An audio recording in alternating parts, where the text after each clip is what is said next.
Hello,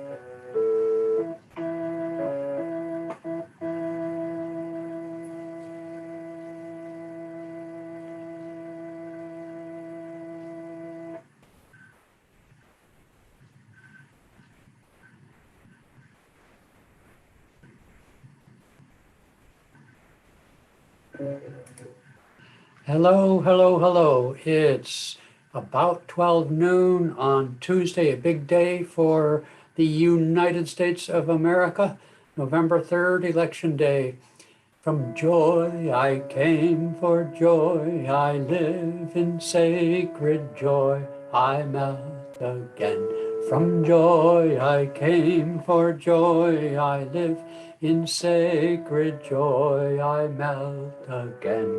From joy I came, for joy I live, in sacred joy I melt again. From joy I came, for joy I live, in sacred joy I melt again. From joy I came, for joy I live, in sacred joy I melt again. From joy I came, for joy I live, in sacred joy I melt again. What else do you think we came for? For joy. I don't know anybody who actually says that, not in our culture anyway, but that's the truth. So today's reading, number 163, make me feel that everything is joy, even election day, even the results of the election, which we won't know today anyway. Here we go. Paramhansa Yogananda whispers from eternity. So listen up. He's about to whisper to you. I am the foam of happiness spumed out of the sea of thy joy. I am the ocean life bounding with the billows of joy. Endless eddies of my laughter spread through all hearts. When the time comes to depart, I will retire to wakeful sleep on the bosom of thy infinite joy, a ripple ever dancing with billows of all joy. I am a bubble of joy, struggling to burst and unite with the ocean of joy. I feel thy joy in all things. Make me a lighthouse of joy also, guiding storm-tossed vessels of life to safety on the shores of thy joy. Let every vine of my activity bear large grape clusters of thy joy. Let me drink the divine wine pressed from the grapes of all of life's little joys. Wow. Perfect, huh, for today? I mean, let's be joyful. Okay. I see two themes in that, obviously. I mean, joy is the obvious one, but trying to dig a little deeper than that. A number of things. Can we be joyful when a loved one dies? Can we be joyful at the suffering of other people? Well, of course not. That isn't what Paramahansa Yogananda, master as some of we disciples address him, that's not what he's saying. You don't laugh at the grief and suffering of other people. Of course not. The bubble of joy that he's talking about is encapsulated in the very name of the organization of which I am privileged to be a part, the worldwide work of Ananda, depending which part of the planet you're from. Ananda means the kind of joy that, like a wellspring, bubbles up on its own. Bubbles up even a little bit through the trials and challenges of life, as in different forms, probably not as joy as we normally think of it, but even in difficulties, there bubbles up a quiet confidence, a quiet satisfaction, a quiet kind of certitude, or really faith. It's just that the word faith has so many connotations, largely in the direction of mere belief, that the word is abused. But nonetheless, joy bubbles up through the difficulties of life as from the heart, as something strong, quiet, confident, satisfying, and empowering that you can go through this. But anyway, we're talking about joy, so let's not talk about suffering. That makes no sense at all. There are two aspects, as I started to say, about this joy. I noticed, for example, that in the reading, he had a curious phrase. He says, "When the time comes to depart, I will retire to wakeful sleep on the bosom of thy infinite joy." When the time comes to depart, he's referring to our death, right? Which he's not defining as death. We define it as death because we're identified with this world, these senses, and this body. But the great faith traditions, the great rishis of East and West down to the ages say, there is no death. Where is thy sting? Jesus' resurrection and the resurrection of Yogananda's own guru, Swami Sri Yukteswar, and his guru, Lahiri Mahashai, and other great saints down through history, is a testimony for those who are privileged to witness it of our immortality. Not the body's immortality, but since we're in bodies and identified with it, these great saints resurrect their bodies to show that they live yet. Otherwise, people wouldn't know who they're looking at without that body form that they love and are familiar with. Many people misinterpret the resurrection of Jesus as the resurrection of bodies at the end times. Well, never mind about that. So, what does it mean? What is a curious phrase? Where is it again?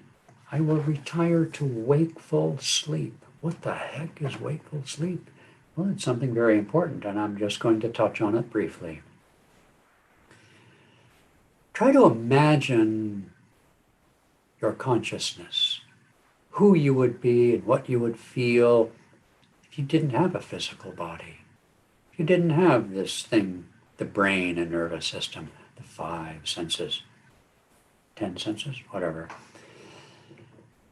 Could you even exist? Some believe, some spiritual teachers and a lot of people believe that when you die, kaputtenzie, you're gone, poof, like smoke. You know, the log of wood burned up, ain't there no more.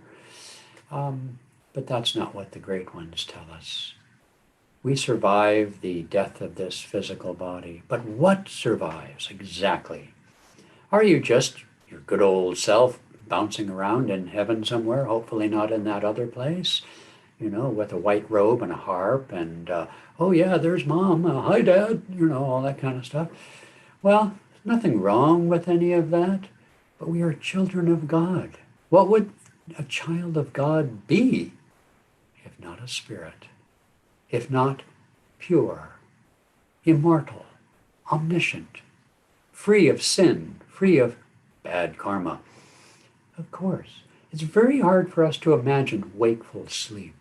The yogis tell us, and Yogananda in his early written lessons gave instructions and encouragement for the fact that we could experiment with lucid dreaming to participate in our dreams as testimony to the reality that the soul is ever watchful, kind of like a guardian angel, but our soul, unique but nonetheless pure, untainted by sin, that soul of ours is ever watchful, ever present. It's just that we are not awake to it because our eyes, if you will, are looking outward through the physical form into the world. So wakeful sleep is the promise of immortality. But what is it? Is it this personality with the fact that I like pizza and you don't and all that stuff? No. How can we be omniscient, immortal, and omnipresent and yet be distinct from God?